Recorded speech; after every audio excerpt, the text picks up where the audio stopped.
it don't play no more. 'Cause the steel guitar ain't crying anymore. When I was just a boy, I remembered all those strings, dancing scars in the iron bar, the way it used to sing. And I knew right then and there, by the way I'd sit and stare, the steel would always be a part of me. Now the steel guitar ain't crying anymore. The patrons all have wandered through the door. The melody, the 1, 2, 3 of a waltz, it don't play no more. The steel guitar ain't crying anymore.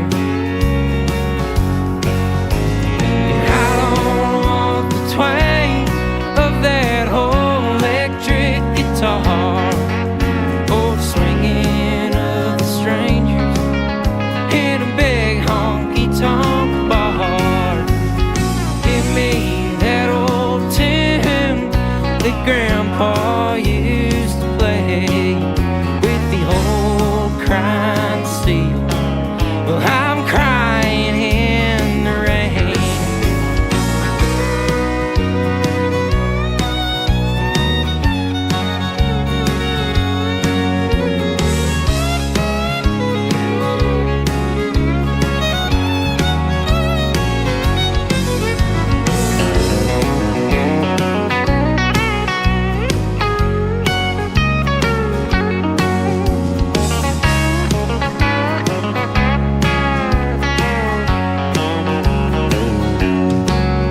Now I'm sure if you ask me, and I know Hank would agree, they don't make the kind of sound they did before.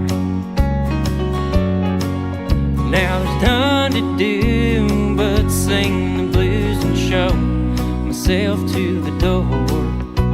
The steel guitar ain't crying anymore. Now the steel guitar ain't crying anymore.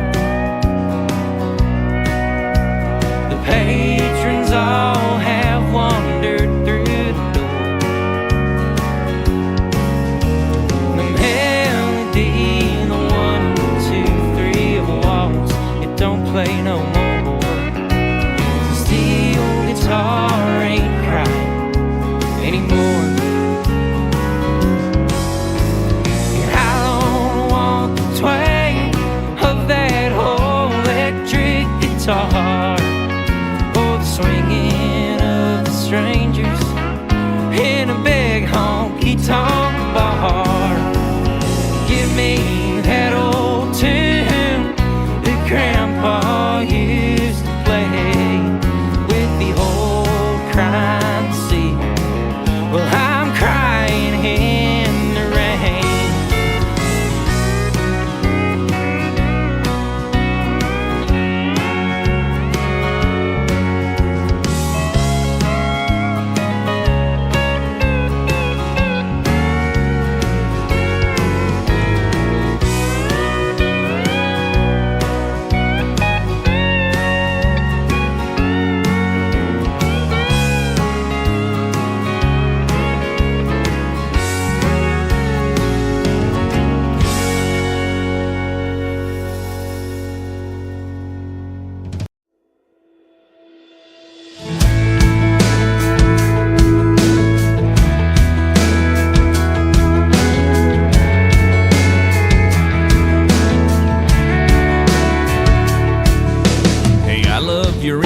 I love your curves. Tell me your story, don't skip the herd. Give me your secrets, I've got all the time in the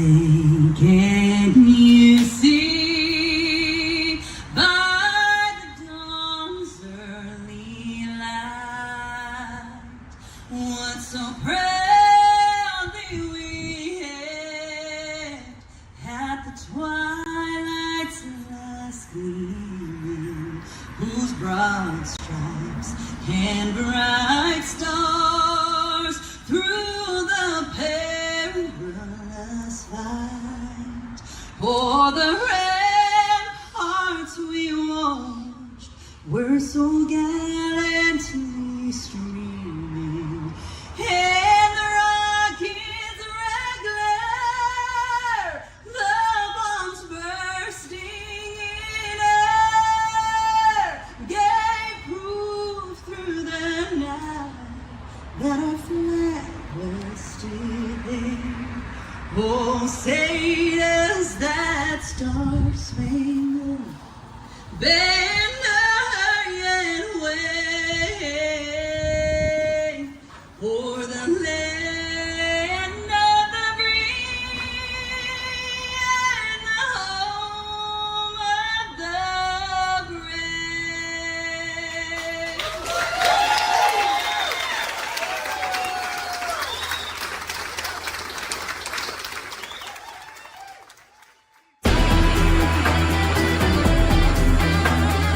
Welcome to Homeland Hero Salute Podcast with your hosts Doug Macedo and Tim Chambers.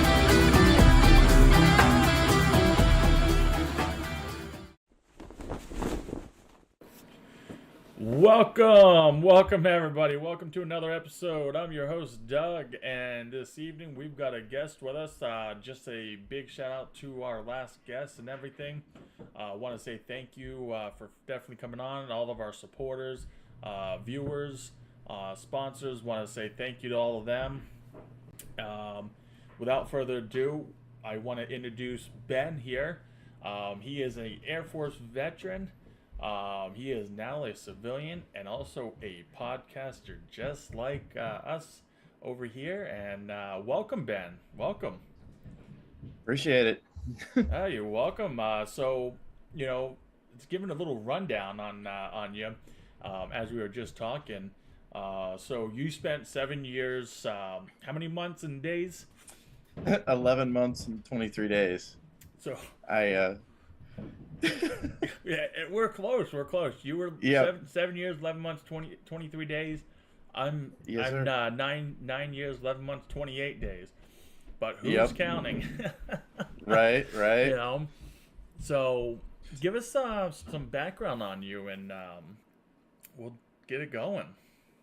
Well, I guess starting from the military aspect, considering the nature of the podcast, I enlisted in 2008, October 7th, 2008 to be exact, and had a bit of a hard time every now and then. Just was family bullshit at home. You know how it tends to mess with you. Yeah.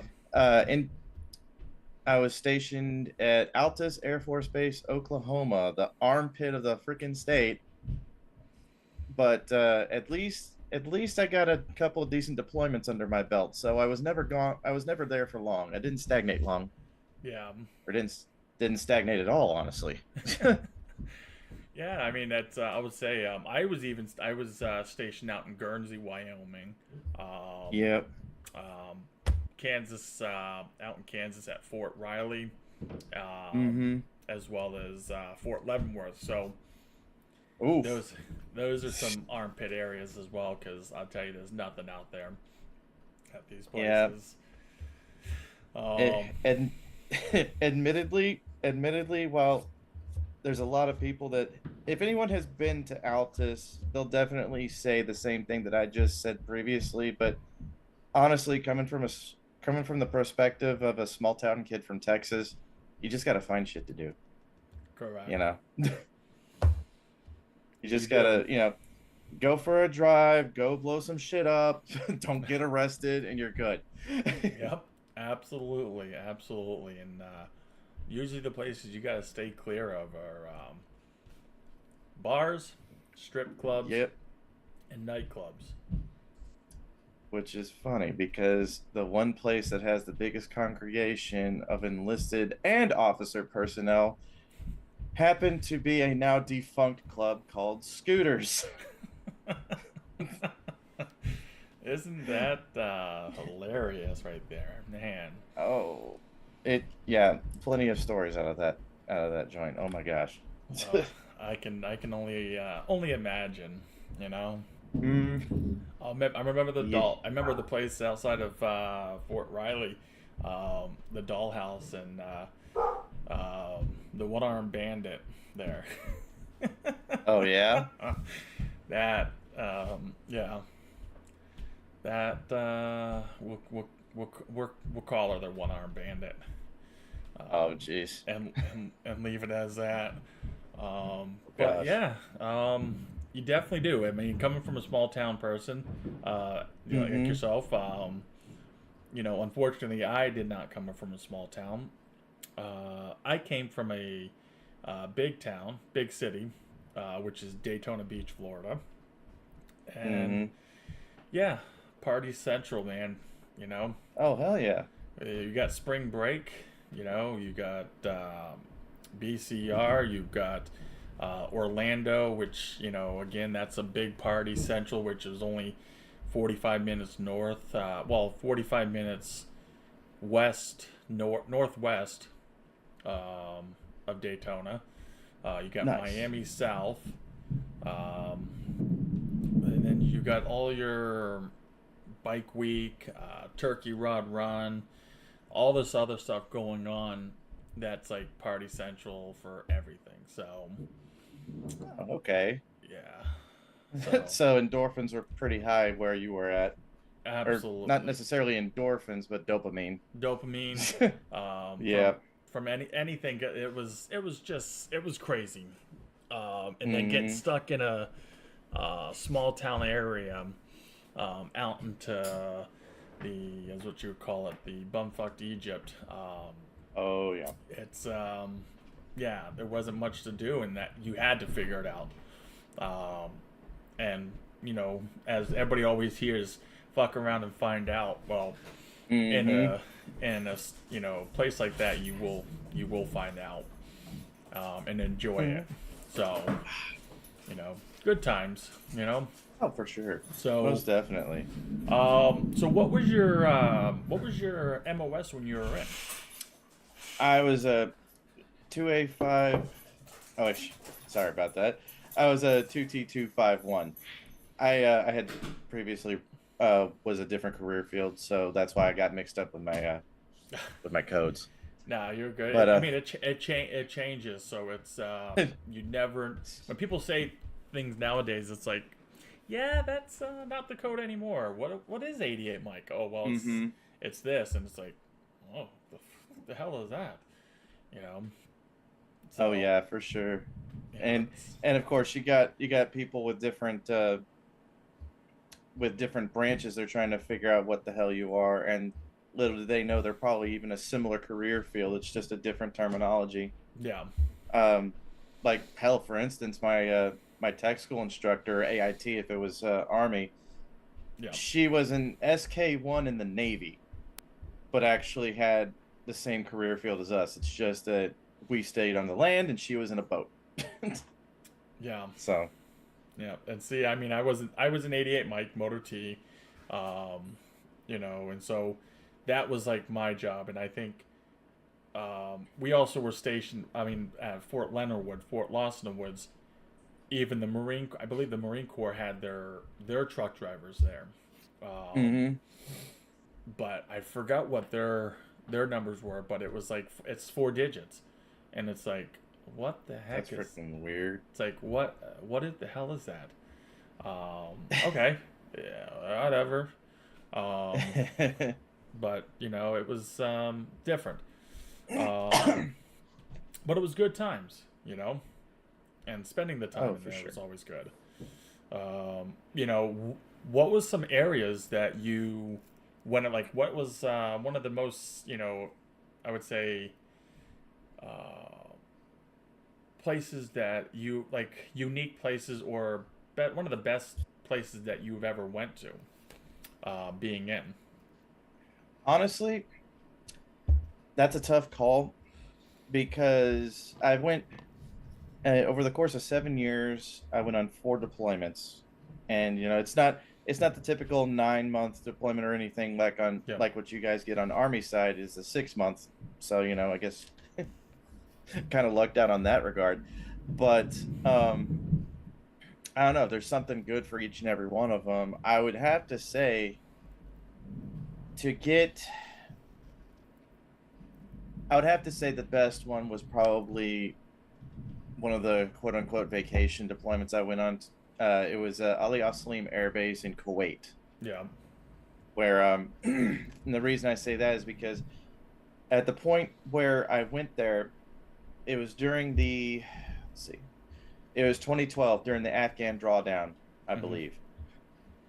We had vehicles coming in, had people rotating out. We actually had an Army detachment at the LSA around the same area as us, on top of another base that was south of us. I believe it was Al Jabber.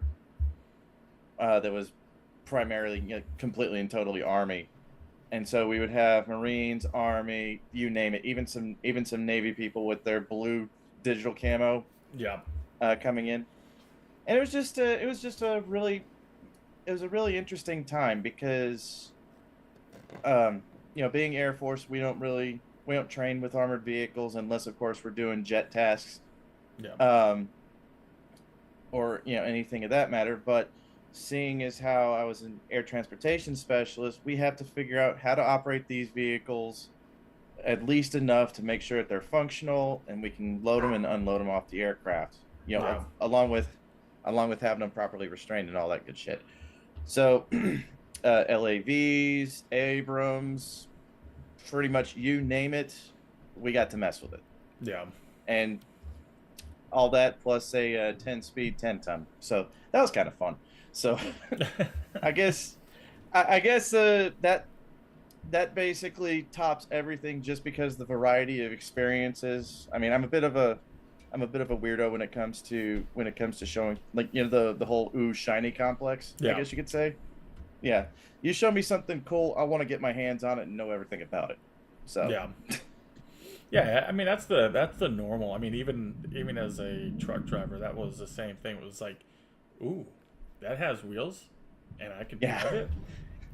Let me drive it. It may not come back in one piece. Oh no. I'll try. Funny story, actually. Funny story. So during one of my I actually went to Kuwait multiple times. I believe it was the second time. No, it was the first time. I was deployed with a bunch of people out of Guam.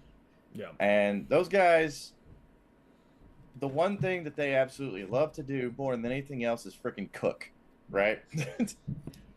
Well, we just so happened to have some friends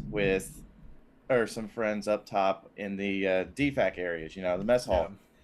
And so we were able to get some food from them and host cookouts for everybody on the flight line, because we're separated from the rest of the base. It's not very efficient time wise to get anywhere outside of the freaking flight line and all that. So we're like, fuck it, we'll just host a barbecue there. So we decked out the whole smoke pit with camo nets and everything, and we got in good with the maintenance flight. Well, the maintenance crews, they know how to work on vehicles, but they don't know how to drive vehicles or anything else, right? Especially the stuff we're getting from Afghanistan. Well, we have to make sure that those vehicles are in proper operating condition and have a certain amount of fuel that is required, no more, for proper air transportation. So we got to make sure they run. Yeah. So we turned it into a tutorial on how to drive shit, plus a lesson in deployed NASCAR.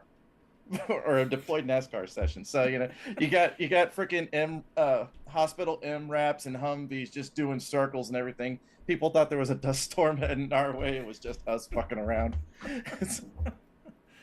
Oh, that is awesome. And I mean, I guess, I mean, when you have to if you have to get it loaded,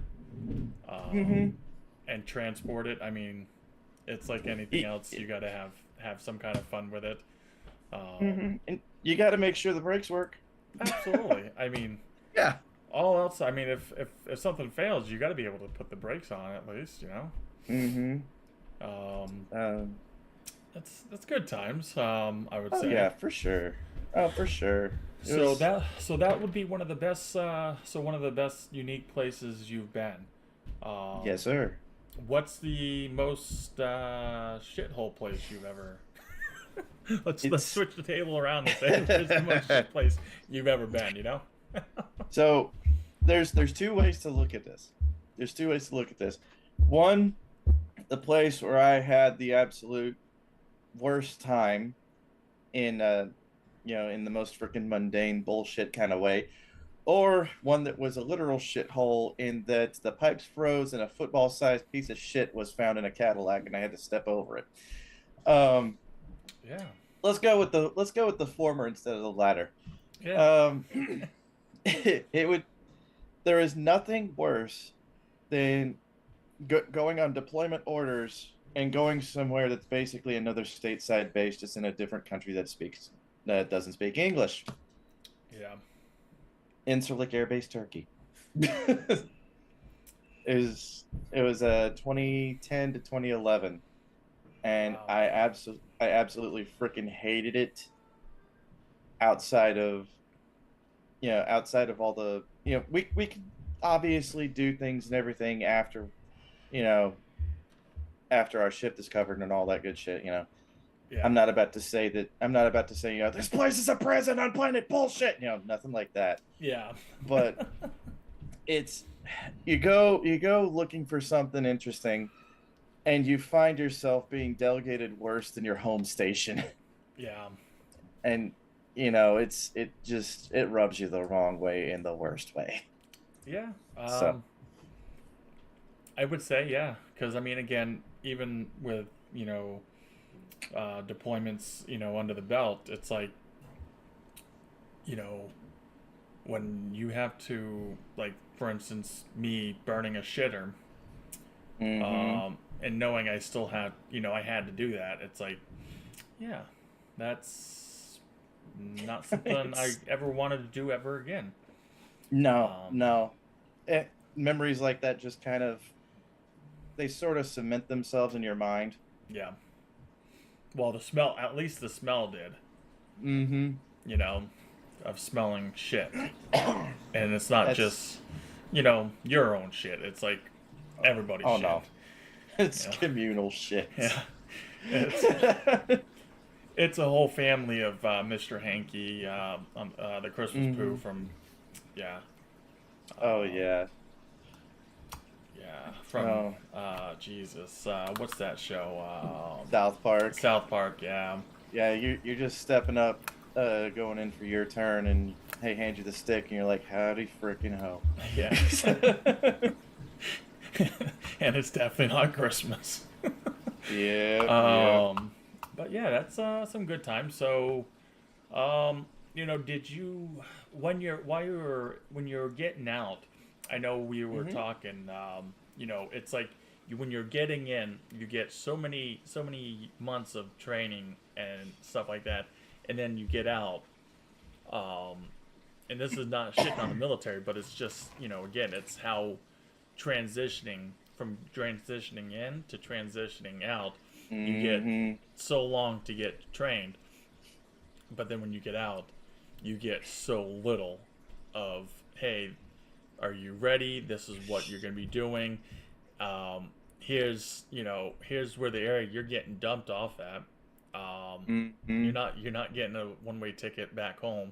You will have to pay for it if you want it. Here's a job lineup. Right. You don't get that. You get just a normal. All right, you're getting out in 2 days or 4 days or 2 weeks. All right, you're all set. See you later. How was that experience for you? Was it more of a wake up? It was a slow burn followed by basically a flash. Yeah.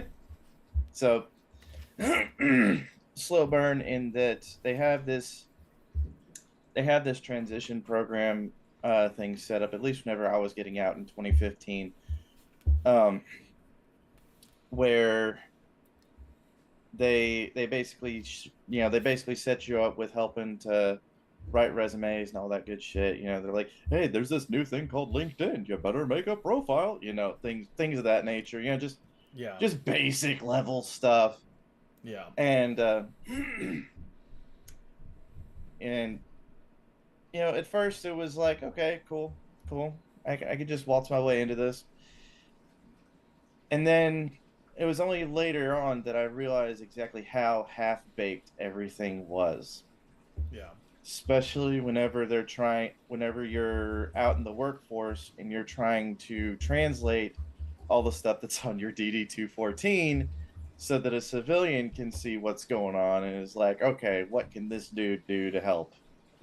What is he a good fit? Is he going to scare the interns? Yeah. Which, I all mean, all that good stuff. that's normally what I mean, again, that's what civilian jobs look at. They're like, you know, with today's society, they look at it and they're like, what do you really have to offer? I mean, yeah, you spent 7 years in the military, but you're applying for a 9 to 5 job working in a call center, or you're trying to go and work for the city or the town or or even the state. It's like, what really do you have? I mean, yeah, it's great that you're a veteran and we support you, but do you really have any training in it? Any training for this position? It's like, well, I would say so. Yeah, I mean, because this is what I've done. Yeah, it's ultimately up to you to jump through hurdles and try and justify why you are fit for a certain job, whatever it may be, and you try and relate it to your service connected, exploits and whatnot. Because all that they see whenever you are former military, officer, enlisted, whatever, Yeah. is the only thing that's guaranteed in seeing that is more often than not just perfect attendance. Yeah. That's about it. Yeah. And so that's actually one thing that was definitely lacking with regards to any kind of transitional period or transitional program that I saw, that I had to basically learn on the fly. Yeah. And if you don't initially have the gift of gab and you tend to be a little on the socially awkward side, this Yeah. guy, it's a bit of a slow roll at first. So Yeah. I mean, I'm like a poker player. Well, not a good poker player, but I'm like a poker player of like, yeah, if I have the nuts flush, I will slow roll that over, but I don't know how to. I don't know how to get it out, and that's why I've been doing that, like a podcast and everything, is because again, it gets me into the whole thing of trying to be able to communicate and talk to people and say, this, and this. And again, that's, I have a gift to gab and just yap my, as my grandmother would say, yap my mouth, or don't know how to shut my mouth. That I do, but it's like trying to get into speaking to people. I'll tell you, it's not there. 100%. But it is, if I want to talk like this to people, I can talk. But I'm another blue collar person. I drive trucks. I drive, that's what I do. It's what I did in the service. I got out, drove trucks. Be by myself. It's one person. It only takes one to drive. So my social self was able social. Yeah, you had a social battery about the size of an iPhone, and that's about it. Yeah. No. Yeah. Definitely understandable. Honestly, I think it's by the grace of God that I've been able to kind of work with what I had social wise starting out, because the first couple of things I went for, it was just straight up blue collar, blue collar, blue collar. So I mean, hey, they're like, hey, chill out, you're among friends. I'm like, all right, fuck yeah. And so there we go. It's like, pop open the beer, let's go. Then, oh, we're friends. I brought the whiskey. Let's go to town. Hell yeah. But you know, To quote something I frequently say on my podcast, I'll drink to that. yeah, I'll drink a bottle of that. But that's why I've got the whole friggin' issue with my liver, because I drink too damn much. Without saying anymore. But yeah, I mean, understandable. It's it's good, but then it's like in the same point, and it's like you're in a town where you don't know anybody, you don't know Adam. You know, it's kind of crazy. It's hard for a lot of individuals. You know. Yeah. You know. So really, I mean, once you got out and were moving around that, how many jobs did you had to interview for, or really go through to really find that job that this is perfect? It took a while. Honestly, it was a bit of a hills and valleys moment with regards to everything that came out from separating from the military. It was a mill-to-mill marriage, for one. Yeah. And I was thinking about going full-time student to pursue a passion of mine, which I'm a self-taught video editor, videographer, pretty much anything behind the camera or behind the editing station, I got you. And so I was like, you know what? Let me stick my toe into this. Found that I was doing really well. Things were going fantastic. Until things on the occupational side started getting in the way. And so I ended up having to move back to Texas. I was still in Oklahoma because my ex was still enlisted at the time. Whenever I got out, she followed suit about a year later. And then things just didn't quite work out. Yeah. Once the whole Texas move was done, and so here I was bouncing around and around. I found that I'm thorough, but I'm not like Speedy Gonzalez. But if you give me a chance, then whatever job I do is the best and most thorough job that you can find, or that you can possibly get. And so I found myself working at a company called Rise Broadband, and mixing in really well with the people over there. The work pace was really good, and basically all they cared about was, one, do your job correctly, do your job safely, correctly, don't die, see you tomorrow. That I can work with that. I can definitely work with that. It's dealing with line of sight radio frequency, internet communications. So house to tower type stuff. Yeah. Which has you climbing towers, climbing rooftops, all kinds of stuff. You find yourself reaching new heights, I guess. Physically reaching new heights. Oh, most definitely having a full on harness with safety hooks and all kinds of stuff, climbing up to, I think the highest I ever went was 300 feet on towers whenever I was on the infrastructure team. So, but no, I was able to rock that for a good while, and then decided, you know what, I'm gonna try going back to school. And so here I am, about to start a semester with a pursuit towards with a goal being electrical engineering degree. Okay. So it's just a little late to the game going back to school. I imagine I'll be feeling like Billy Madison, but you just won't be able to. Really, unless one of your friends is gonna start undressing and acting like a female for you, as they did in the tent. Oh. You Hell know, yeah. you got that right. Yep. Yep. You know, but Oh I god. gotta say, at least I mean, it's better late than never. You Mm-hmm. know, because I mean, you would say I mean, you're young, you're still young enough. Um, you know, you're probably not definitely not over 40 yet. Nah, Um, I just turned 36 actually. so I mean, it's perfect, and I mean, electrical engineer, designer. Um, Mm-hmm. my wife works with them all the time. Because she works with the electric company, so that's like Right. you know, really good sweet degree to get into. Because I mean, again, that's gonna get you into a lot of places. Oh, Um, for sure. you know, so that's awesome.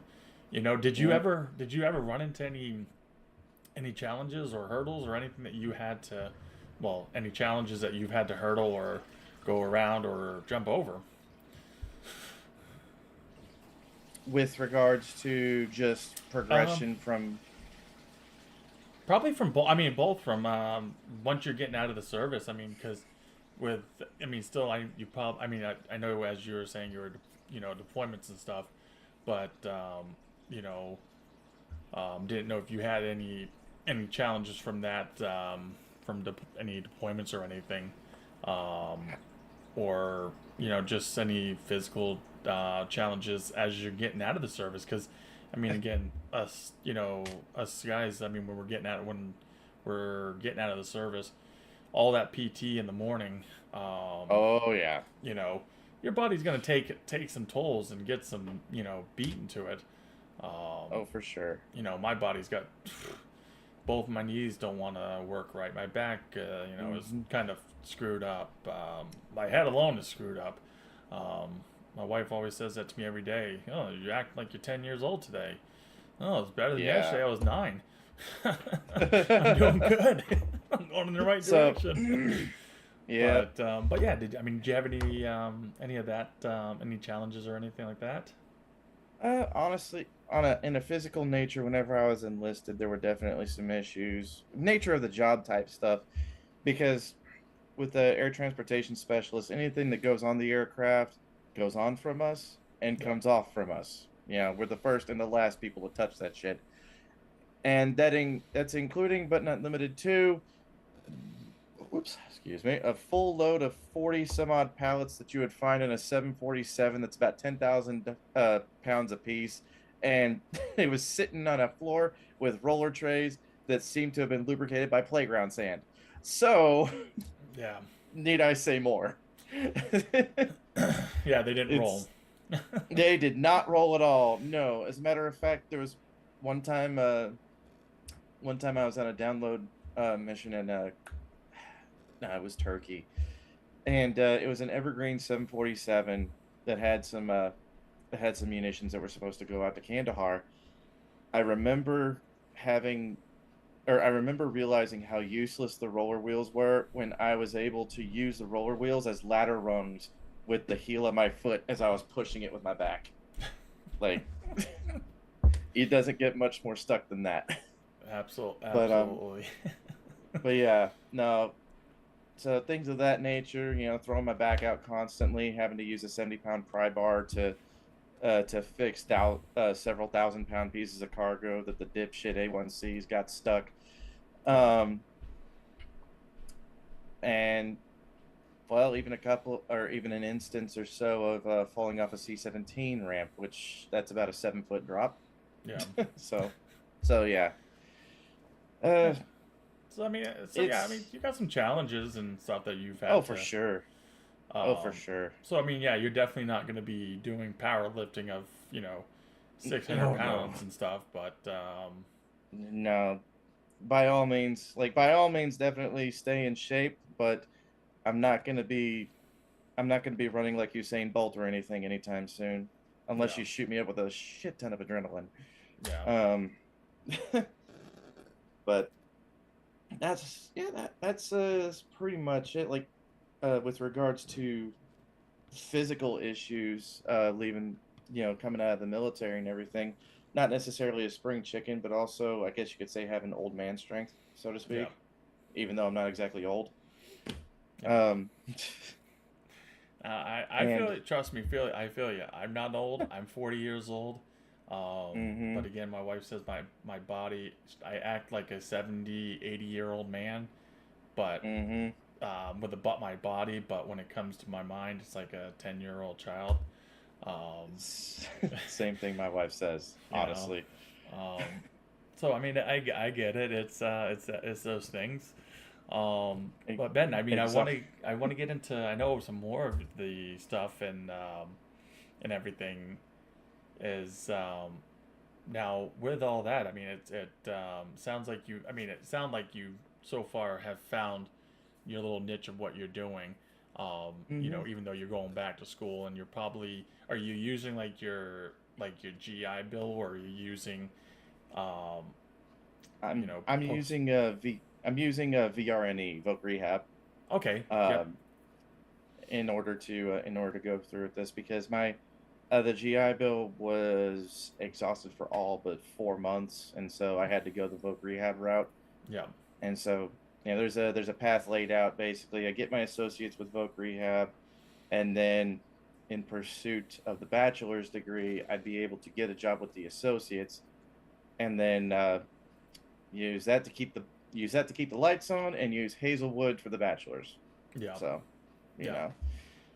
Yeah, which I mean, that's like I think it's, what do they call it? Chapter 15? 31. 31. Chapter 31. Chapter 31 for VRNE or Voc Rehab. Yeah. I know that it used to be basically an all-inclusive GI Bill on steroids that would follow you up to a master's degree. Yeah. But recently they just changed it to where, hey, are you employable? Do you have some paper attached to you? Okay, you're good. Get the hell out. You know. Yeah, but I mean, I know there's some. I know when I went through and I used it, they were like, there's some ways that you have to like put it. And you know, okay, yeah, you used it for your associates, but you go back and okay, well, you're not able to technically work, but I can work, but I feel my stress of my anxiety or whatever. Right. It's like, okay, so we can use it again. Perfect. Okay. It's like yeah. it's like a re-interview with the interviewer, with your Voc Rehab people, and it's like, okay, all right, no problem.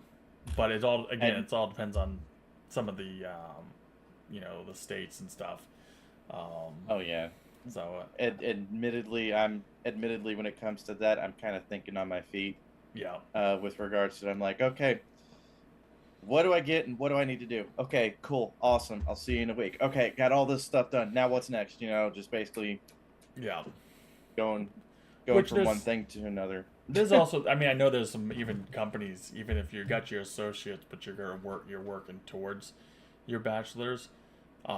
They even pay. I know some of the companies out there, they pay for it, which is really, that's very beneficial for for us as well, because again, you got your associates, you get a job with a company. Yeah, it's paying the lights and the those bills, but they pay for your schooling, which is like, okay, perfect, that's great. And some of them even say, well, let's do a contract where you have to stay with us for X amount of years or a year or two after you get it, which it's always, it's another avenue of it. I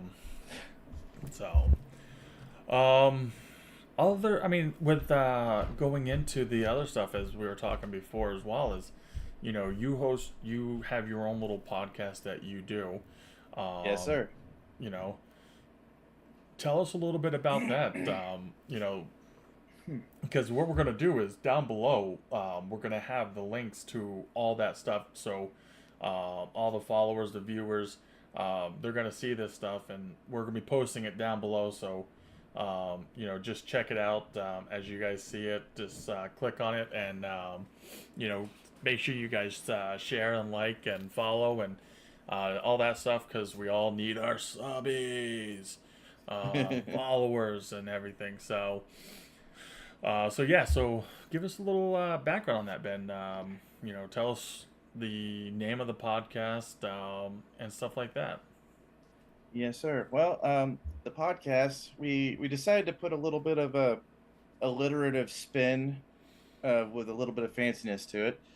We decided to call it Memento Morons. So instead of Memento Mori, remember you die, it's Memento Morons, remember we're morons. Kind of a ghetto way of putting it, right? Absolutely. It started by it started by a group of 5 people, 4 of which have been friends since high school, where we basically just talk about whatever comes to mind, just whatever feels like we need to talk about. Sometimes it's things with, well, actually I can pull up, because we do everything on Discord in order to make everything streamlined with regards to video conferencing and all that. Yeah. Like I do all the technical stuff on the back end. I'm just like, okay, guys, get on Discord. I got this. Yeah. Because not everybody in the podcast is of the technically minded. Oh yeah. So I'm like, all right. I'm like, okay, cool. I can work with this. But it could be listing stuff like critically panned movies that we enjoy, or deep dives like people such as Willis Haviland Carrier, who's the man that invented air conditioning. How did our humor devolve? People suck at driving. Let's talk about it. Absolutely. Let's talk about that. It's like a driving or even parking in a damn parking spots. Exactly. Fucked up history segment, the Little Albert experiment, or the Rat Utopia experiment. Now malfunction 54. Or actually the most recent one I just dropped a couple of hours ago. I decided to kick off the new year with a deep dive episode about John McAfee. Yep. So, a crazy genius, a crazy mathematical genius who's paranoid and delusional, has millions of dollars and just doesn't know how to spend it all, and ends up dying in a Spanish prison. I can tell you how you can spend some money. Send it my way. I'll help you. Oh hell yeah! Same here. But yeah, no. The basic premise of it was talk about anything, make fun of everything. Nothing is off the table. Yeah. Which definitely helps, because to say that the cast is varied is definitely cutting it light. Yeah. It's everybody's diverse, and it's like we're gonna shit talk anybody and everybody. Oh and, yeah, for sure. It's like if your feelings got hurt, oh well. I hope my feelings get hurt just so I can feel the burn too. It's like, you know what? I hope your feelings get railed. Yeah. But anyways, so yeah, we started that in March 31st of 2022. Actually, no, March 13th of 2022, and we're still going strong with episode 130. Yeah. Just dropping. We decided to branch off a little bit and do Twitch streams, since the majority of us are also very much gamers. Yeah. And we've actually got some modicum of success with that as well.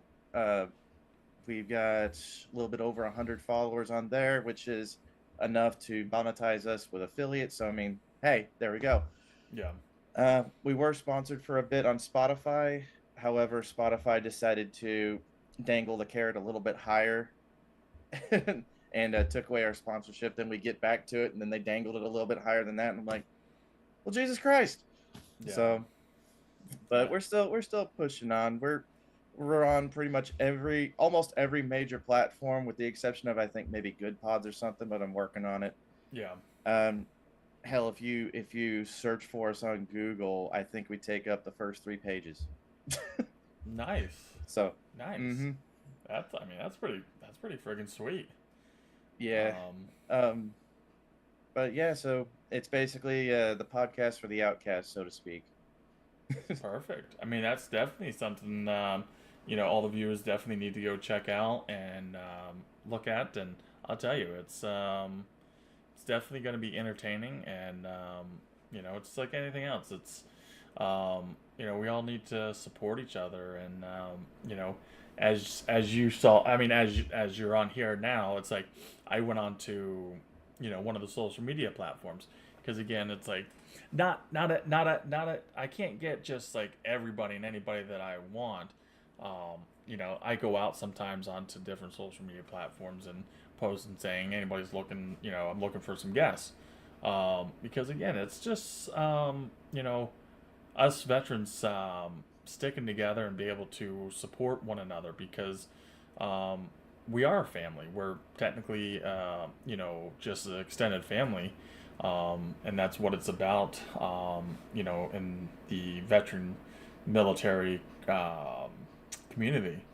And so when you reached out after I said what I said, it was great to be able to get you on here and talk to you because, again, it's there's so many things out there that we all have in common, and I'm also a gamer. Well, let me rephrase that. I'm new to the gaming industry. I just got the game NASCAR Heat and Nice. NASCAR, I think it's Ignition or something. Right. And so I'm like racing. So I'm like, yeah, I'm badass. I'm kicking this shit. But come to find out, I'm on the easy settings. Yeah. You're in casual mode. I'm like kitty mode. Yeah. It's like everything's on. Yeah.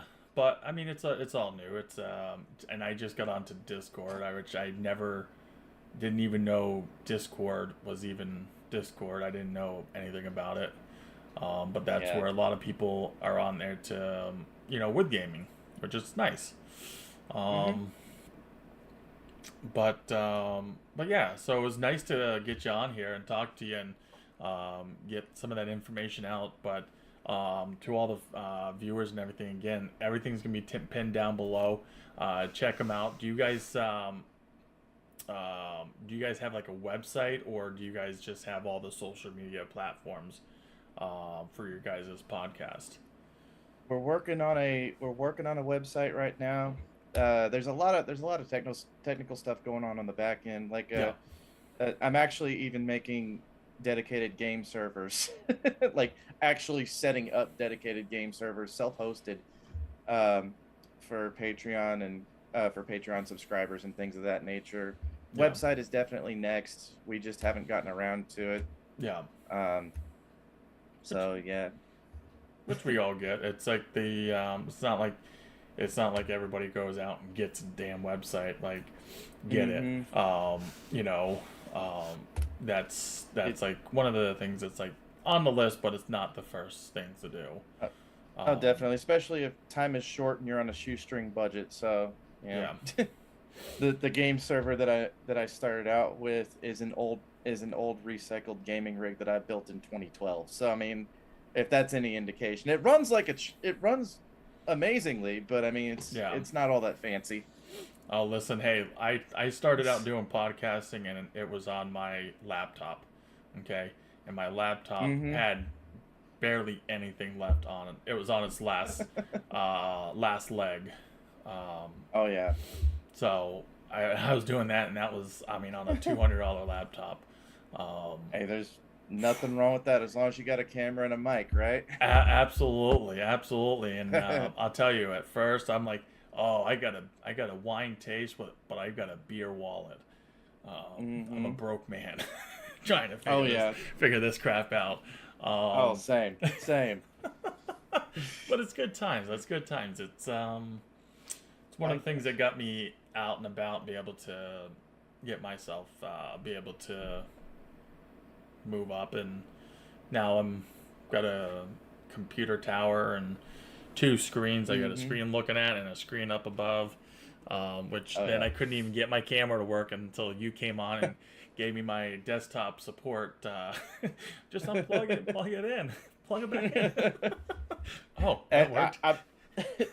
I've been there and I've done that. I taught my grandmother how to work Skype when I was in Kuwait on sketchy Haji net. So I mean, it's been done. Absolutely. So, again, definitely thanks for coming on tonight and talking and Yes, sir. getting that name out and everything. And so, again, all of it's gonna be down below. Check them out. Give them the likes, give them the follows. But check them out all the major outlets. And until next time, you guys, we'll see you later.